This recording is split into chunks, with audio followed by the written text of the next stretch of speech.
Hey friends, it's Mike. It's Sunday, September 12th, 2021, and I have a couple of things I wanted to cover with this video. The first has to do with the band Famous Groupies. For those of you who do not know who they are, Famous Groupies records music that sounds incredibly like Billy. It's very, very McCartney-esque, and I will leave a link to their website and their YouTube channel down below in the description box, and you could take a listen for yourself. Some folks have surmised that Famous Groupies is somehow part of the overall disclosure process, and because of that they have linkage to Billy. And it's easy to understand how someone might come to that conclusion, especially after you listen to the songs and the fact that they do sound like Billy or Paul McCartney. But the problem has been, what is the linkage? And I think I might have found something that makes that linkage. I think. Okay, so it's a possibility. Going back to my McCartney 3 presentation, I talked a little bit about Famous Groupies, and in that presentation I included one of their songs, Ghostwriter, with the permission of Quay Mackenzie. Quay is one of the band members of the band Famous Groupies, so I had permission to use the song. And the story behind that song is that Quay's grandfather, his late grandfather, Patrick Mackenzie, not his real name, was a ghostwriter, and one of the songs that Patrick wrote was a song titled Ghostwriter, and that's the song I played in the presentation. So what does this all mean? Well, what happened was, going back a number of weeks ago, because I subscribed to their YouTube channel because I enjoy the music, I received a notification from YouTube that a new video was uploaded by Famous Groupies. And it had to do with a song, a brand new song off their new album, titled Voodoo Woman. And so I took a listen to Voodoo Woman, and it sounded an awful lot like Electric Light Orchestra. So I started to think, what are they telling us here? They're recording songs that sound amazingly like Billy, and then we have a song like Voodoo Woman, which sounds like Electric Light Orchestra. In fact, I will play a portion of Voodoo Woman and Evil Woman by ELO, and you're going to hear the obvious similarities. So let me just take a moment and let's get some background information before we get to the punchline. So obviously this is their website, and if you page down a little bit, this is Quay Mackenzie. Here's a collage, and we're going to focus on this image later on in the presentation. But this is Quay. Okay? Now, at the top of their website, we can see that they have a tab for Journal. And if I click on that, that's going to take me to their blog. And going back to October of 2020, there's an article about Patrick Mackenzie, and this article was posted by Quay. And let me just read this. I find the subject of ghostwriting especially fascinating lately. As you may or may not already know, my grandfather, the late, quote, Patrick Mackenzie, was a ghostwriter for many years, and as time goes by, my family and I learned more and more about his somewhat mysterious life as a ghostwriter. I mean, we all knew he was a multi-instrumentalist and a songwriter, and we knew that he had written for a variety of artists throughout the years, but we never really pestered him about his past. He was a very lively fellow, brimming over with exuberance and natural energy, all of which was very charming and very entertaining. It was all we needed. As I have gone through many, many more songs and notes and books that he left behind, I have been able to place more pieces of the puzzle together.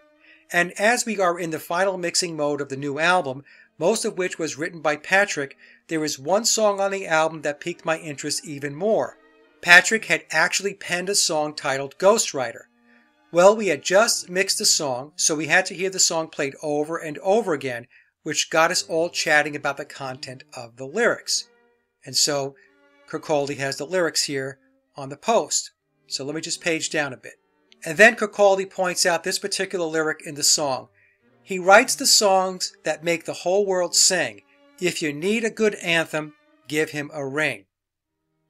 And then the post goes on to say, this suggests his work is being heard by a large audience, presumably all over the world. Well, I started to pay more attention to notes written on lyric sheets and on his notebooks, and I noted that he had talked a lot about a Scottish band from the 1960s called the Beatstalkers. They were also known as the Scottish Beatles. I always thought they were a cover band, but I looked into them a bit more and made a few connections fairly quickly. Okay, Patrick was originally a session player, then a songwriter. He did play covers in a few bands prior to 1965, and it seems that he had worked with a few fellows from the Beatstalkers, which then introduced him to Decca Records, which then led him to writing songs for local artists. Back then, they didn't credit you properly, so it's difficult to see if he was on the payroll or if they simply gave him a few pounds per song and that was that. The Beatstalkers had a hit in 1965 with a tune called Everybody's Talking About My Baby. I believe that Patrick had a hand in writing this one, as well as another one of their hits called Little Boy, which sounded very much like Patrick's style during that era, based on tapes I have found of his. I believe that Patrick wrote more for this band and many more songs for other Decca artists. The timeline works out as he was in London in 1965, which is where Decca London was. He would have probably met Denny Laine around this time as well. And then he concludes the post by saying, "I'll just stop there, but I will say that the ghostwriter that Patrick was will surely be exposed on the Furry White album. We will pay tribute to his work and the 17 songs we have selected to record." So we can see there is a Denny Laine connection. So let's learn a little bit more about the Beatstalkers. I didn't know anything about this band, by the way, so I had to go do some research. So let's take a look. Here's the Wikipedia entry for the Beatstalkers. The Beatstalkers are a Glasgow beat band formed in the late 1960s. They were sometimes billed as the Scottish Beatles, and like other Scottish beat groups, the Poets, the Athenians, and the Pathfinders specialize in covers of U.S. hits. In 1962, Alan Mayer and Eddie Campbell formed the Glasgow band with a lineup including Davy Lennox on vocals, Eddie Campbell on guitar, Alan Mayer on bass, and Tudge Williamson on drums, who was later replaced by Jeff Allen. Later, Ronnie Smith joined the group on rhythm guitar. Under the management of Joe Gaffney, the band went on to become Scotland's top group at the time. The group came to the attention of Decca Records in London after their riotous concert in George Square, Glasgow. However, the band was unable to translate the same success they had in Scotland into success in England. They decided to split in 1969 after their van was stolen with all of their equipment in it. Alan Mayer went on to play with The Only Ones, and drummer Jeff Allen played with East of Eden. The Beatstalkers played a reunion concert on December 23, 2005 in Glasgow. So you can see there's not a lot of information on this band. So I found another website, and there's a book that was published in 2018 about the Beatstalkers. And if we page down, we can see some pictures of the band. So, 5 guys. And then I found some additional information on Last FM, and here's the biography, and I thought the opening sentence was very interesting. The Beatstalkers seem to be multiple artists. That's kind of a weird way to write that sentence. The Beatstalkers seem to be multiple artists. So what I'm taking from that is that they were getting input from multiple songwriters. So the guys that we see in the band, these 5 guys here, were the front men. They were the performers. So it goes on to tell us that they were formed in the early 1960s. The Beatstalkers quickly rose to become Scotland's best-known beat group. Totally adored by their hordes of fans, the group quite literally caused riots in their hometown. Signed to Decca Records and eventually to CBS Records, what other band can claim to have had songs written for them by David Bowie? So this is interesting because if we go back to the Wikipedia entry, what do they tell us? They tell us that the Beatstalkers specialize in covers of U.S. hits. So Wikipedia is telling us they're a cover band. And when we go to the Last FM website, they're telling us that they had songs written for them by people like David Bowie. So I think a little bit of a disconnect there. One is saying they're a cover band, and the other one is saying that they had songs written for them by people like David Bowie. So Patrick Mackenzie was, according to Kirkcaldy Mackenzie, was a songwriter for the Beatstalkers, and they were a big deal at the time. They didn't end up going anywhere as far as superstardom, but for a period of time, they were making a big, big splash out in Scotland. Okay, so this led me to another blog post that is on the Famous Groupies website. So let me just go there now. And it's a post that has to do with a new song that they released off their new album, The Chameleon Sessions, called Voodoo Woman. And so let me just read this to you. We are pleased to announce that our first single from the new album, Chameleon Sessions, will be released as a video in July. As mentioned in previous posts, our new album is much more eclectic than the previous three, and there are several songs that favor the work of Jeff Lynne and ELO in a very big way. So we had a wee bit of fun with the song Voodoo Woman. We turned up the ELO to 11, there's the number 11, and I confess that the production is a bit over the top for us, but it's all in good fun, and the video is all about having fun as well. So let's just pause for a moment and connect some dots. The first blog post that I read from the Famous Groupies website about Patrick Mackenzie said that Patrick was tied into Denny Laine. And now what we see is a song that Famous Groupies is releasing that is tied into Jeff Lynne. So I started to wonder if Patrick Mackenzie, the ghostwriter, was simply ghostwriting for Jeff Lynne, or did he actually play with Jeff Lynne? In other words, were they in a band together? And so this led me to dig a little deeper and see if I can find some additional breadcrumbs, which I will show you in a moment. But first what I want to do is I want to play a portion of Voodoo Woman by Famous Groupies, and then I'll play Evil Woman by ELO, and you should be able to very clearly hear the similarities.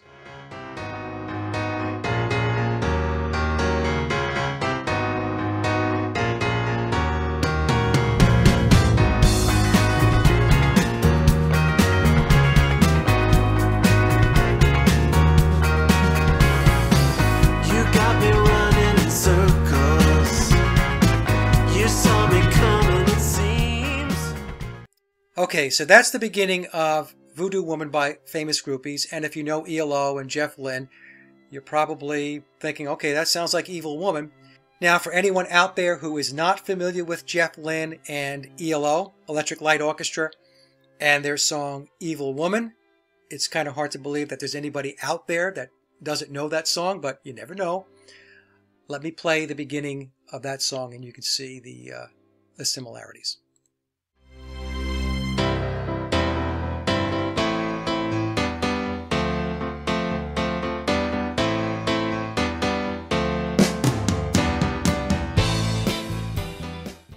So that's Evil Woman, and you can obviously tell that the piano intro and the drums are, I don't want to say they're identical, but it's very, very close. Okay, so now, again, the question becomes, why did Famous Groupies do this song? Why did they go back to their song Voodoo Woman? Why did they do that? I think it's because they're trying to tell us something. I think it's a clue. And so what I did was I went back and I took a look at Jeff Lynne's career. Now, most people, understandably so, associate Jeff Lynne with ELO. They think Jeff Lynne, ELO, that's it, they go together, right? But Jeff Lynne was in other bands. And what I'm going to do now is take you back to a band that he was in back in the 1960s that was called Idle Race. And so let's just do a little background check on them and see what we come up with. Okay, so here is the Wikipedia entry for Idle Race.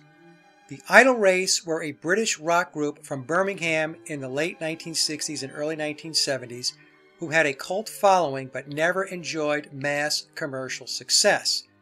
In addition to being the springboard for Jeff Lynne, the band holds a place of significance in British Midlands pop rock history as a link between The Move, ELO, the Steve Gibbons Band, and Mike Sheridan and the Night Riders. So, if we take a look at the Idol race, 1966 through 1972, and I'm not going to read all this, so I'll put the link down in the description box. Eager to showcase Lynne's vocal and guitar skills, as well as his growing cachet of catchy Beatlesque songs, and wishing to embrace the new psychedelic movement, the group changed its name again, first to the Idol, IDYLL race, and then to the Idol race. The group were well received by the music press for their melodies, whimsical lyrics, and inventive production. They often appeared on the same bill with such bands as the Spencer Davis Group, The Who, Small Faces, Pink Floyd, The Moody Blues, Status Quo, T-Rex, Yes, Free, and The Move. In addition to original material, their set list included extended covers of Steppenwolf's Born to be Wild, Hendrix's Purple Haze, Moby Grape's Hey Grandma, the Lemon Pipers' Blueberry Blue, The Doors' Love Me Two Times, and an electric version of Deborah by T-Rex. So we can see, based upon what I just read, and again, I'll put a link down below so you can read more, they were on the same bill with big-time acts, and it was a major springboard for Jeff Lynne. So what I wanted to do now was to take a closer look at Idol Race and who was in that band. So let's take a look at that now. Okay, so this website is Brumbeat, BRUMBEAT.net, and it has a page dedicated to Idol Race.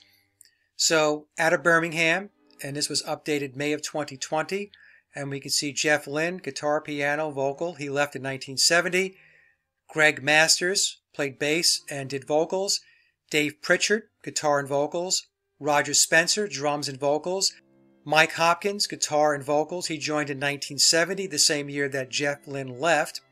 And Dave Walker also joined in 1970, and he sang and played harmonica. So right here is the band members that we want to focus on. This is Jeff Lynne without his sunglasses. This is Roger Spencer. This is Greg Masters. And Dave Pritchard is on the far right. So let's take a look. In quotes, it says, their music is really beautiful and they write it all themselves. With the departure of Roy Wood and Mike Sheridan in 1966, the Night Riders, remaining members Dave Pritchard, Greg Masters, and Roger Spencer enlisted guitarist John Mann from the recently disbanded Carl Wayne and the Vikings and secured a recording contract with Polydor Records. Some songs were recorded in London by the new lineup, but shortly after, John Mann decided to leave. An advertisement for a replacement was placed in the Birmingham Evening Mail for a keen young guitarist, and this was answered by an almost unknown Jeffrey Lynne, who was 19 at the time. Okay, so, and I'll leave a link to this article as well. But here's the thing that struck me while I was reading this and looking at the pictures. I was taking a look at each of the band members. Again, here's Jeff Lynne without the sunglasses, and this is Dave Pritchard. Then we have Roger Spencer, and here's Greg Masters. And as I'm looking at the picture of Greg Masters, I'm thinking to myself, he looks a lot like Kirkcaldy McKenzie. And because of the similarities between Greg Masters and Kirkcaldy McKenzie, I wanted to see if I could find more information about Greg. And here's the thing. There's very little information on him. I had a very, very difficult time finding anything of substance, but I did find this particular website here, and it's titled The Greg Masters History. There's no information on when he was born. All we see is 19XX. And Kirkcaldy tells us that his grandfather, Patrick McKenzie, passed away. Refers to him as his late grandfather, or the late Patrick McKenzie. And as I was doing the research on Greg Masters, I couldn't come up with anything tangible on the man. I couldn't come up with something that showed his date of birth, whether he's deceased. I couldn't find anything. In fact, here on this website, this is the closest I've come. Born, nothing. Is he alive? Is he dead? Who knows? It says born, then we have a period, a comma, 19XX, comma, an X, comma, England. It's very, very weird because here's a guy that played with Jeff Lynne. Yet we know nothing about this man. And when you go to the Wikipedia entry, let me go back to that for a second. You know how sometimes here on bands it'll say past members, and you'll have a hot link. Roy Wood, Jeff Lynne, Dave Walker, Steve Gibbons, Trevor Burton, but nothing for Greg Masters and some of the others. I just thought it was odd. I couldn't find any information on this guy. It's as if he's been scrubbed from the internet. So if anybody finds something on him, by the way, please forward it. But I couldn't find anything, like I said, that gave a date of birth to let us know whether he's still alive, if he died, when did he die, any of that. But again, I focused on the similarities here.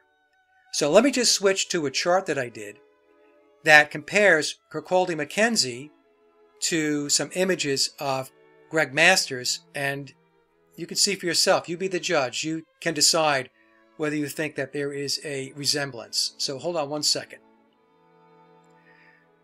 So here are some photos I found on the internet of the band. So again, here's Jeff Lynne. Jeff Lynne, no sunglasses. Here is Greg Masters. And here is Greg again. Okay? So if I move to the next slide, here's the image of Kirkcaldy. Remember I showed you that collage from the Famous Groupies website? So here's Kirkcaldy, and here's Greg Masters. Let me go to the next slide. So I titled the chart, Is Patrick Mackenzie Greg Masters of Idle Race? So take a look at the facial structure, right? The hair is very, very similar.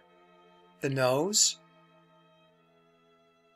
This is a little blurry here, but we can see the elongated oval face of Greg Masters, and Kirkcaldy has a very similar facial structure. So, the ghostwriter, Patrick Mackenzie, is that ghostwriter Greg Masters? And if it is Greg, then I think what Kirkcaldy is telling us through the music of Famous Groupies is that Greg Masters, his grandfather, was writing songs for Billy. He was a ghostwriter for Billy.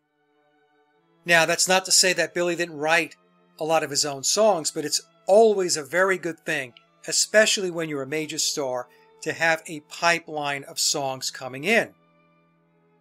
And so, the McCartney-esque songs that Famous Groupies has recorded and released is telling us, hey, these songs, my grandfather wrote a lot of this stuff. That's what I think is going on. And with the release of Voodoo Woman, sounding so much like Evil Woman, perhaps what they're telling us is that Greg Masters, if again he is Patrick Mackenzie, was writing or ghostwriting on behalf of ELO as well. And we know that Greg Masters was in Idle Race with Jeff Lynne, so they have a relationship. And some of the other dots that we can connect that tie back to Billy, aside from Jeff Lynne, because Jeff Lynne has a very strong connection into the Beatles, is going back to the post on the Famous Groupies website where Kirkcaldy tells us that his grandfather knew Denny Laine. And of course, Denny Laine and Billy are very tight. Denny Laine was in Wings with Billy. So this is just some stuff that I've been looking at. Again, I'm not making any declarations. Of course, if somebody shows me that Greg Masters is still alive, then this whole theory goes right out the window, because Kirkcaldy is telling us that his grandfather has passed. But again, I couldn't find very much information at all on Greg Masters. And as I mentioned, I found that just a little bit odd, considering the fact that he was in a band for a number of years with Jeff Lynne.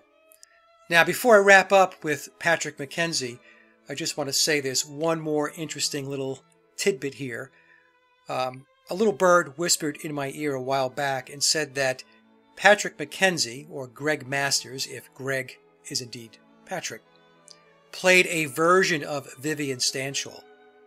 So if you go back to the roundtable I did with Wendy, Sally, and Vicky, going back a few months ago, Wendy had mentioned that there was possibly another person who played Stanshall other than Billy and Victor.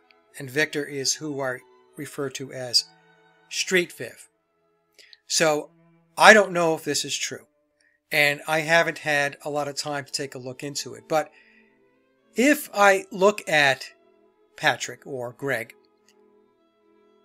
it's possible, based upon some of the pictures that I have seen of Stanshall, it's possible, with some makeup, some latex, and so on, that he could have been another iteration or another version of Stanshall. But my jury is out. I don't know. I haven't spent the time at all to do the deep dive, the research, and all that stuff. So I'll just leave it there. But the moral of the story is this conspiracy is just never ending. As I mentioned in a recent show, the rabbit hole just doesn't seem to end. I think it was the show with Oprah. So I have found that anything is possible. It's all theatrics. It's all showbiz. Anyway, so I'll leave the Patrick McKenzie piece of this there. And now I want to show you a clip that I pulled off of Twitter that has to do with John Lennon and Yoko Ono that was posted on 9/11. And I think the clip is a fake. So let's take a look at that. Okay, so I'm going to wrap up with this clip, and this comes from John Lennon's official Twitter account, and this particular clip was posted at 8 a.m. on September 11th, 2020, and of course this September 11th was the 20th anniversary of 9/11, and if we take a look at the still, and I'll play the video in a moment, we can see that we have allegedly John and Yoko looking at the Twin Towers. Now, the Twin Towers represent the number 11. It also represents duality. It also represents the twin pillars of Freemasonry, Joachim and Boaz. And we could see there are 96,000 views, 1,541 retweets, and 7,000 likes. So very, very popular. And the thing we need to note about the song Imagine, which so many people love, in fact, I love the song as well, until I figured out that it is the national anthem of the New World Order, because that's what it is. Read the lyrics. And I'm going to play the clip in a moment and show you that I believe this clip is all CGI, that this is not really John and this is not really Yoko. This is all a mock-up, it's all symbolic, and it's all Masonic occulted symbolism, okay? But before I do that, I want to read a footnote out of page 372 of Billy's Back, the blue version. So the note says that thousands of artists recorded yesterday, making it the most covered song in history. These other songs credited to Lennon-McCartney are also among the top 10 covered. Eleanor Rigby, 3rd place, And I Love Her, 5th place, and Blackbird, 9th place. The most popular New World Order song also made that list. Generously attributed to John Lennon, Imagine is the 7th most covered song. Please note how that sentence is worded. Generously attributed to John Lennon. And what we're being told in Billy's back, and this quote is also in the new memoirs, is that John Lennon did not write Imagine. This song was written for him. He's credited with the song, but he did not write this song. He was handed this song to make it the national anthem of the New World Order. So let's take a look at this clip and watch these two here. She moves once, ever so briefly, and this caricature of John moves a little bit also later on in the video.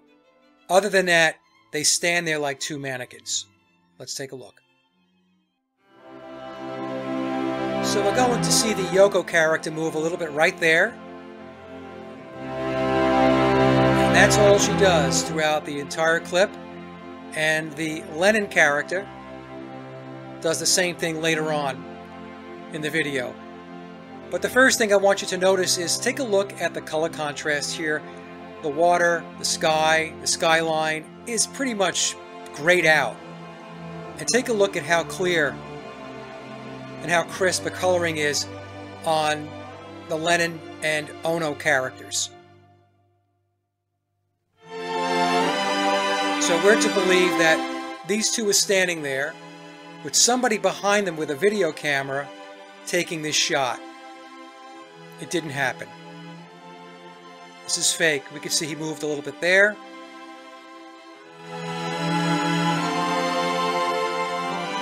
Imagine all the people living life in peace. So this was a commercial for the New World Order on 9/11/2021. 20 years ago is when the big push started to completely change and transform the world. 20 years ago. And the ball has been rolling forward ever since. I know there are people that are watching this right now, even people who are on my channel and subscribe, that don't want to hear this message. But trust me, that's exactly what's going on. All right, folks, that's it. Comment section is open. You guys have a great evening, and we will talk soon.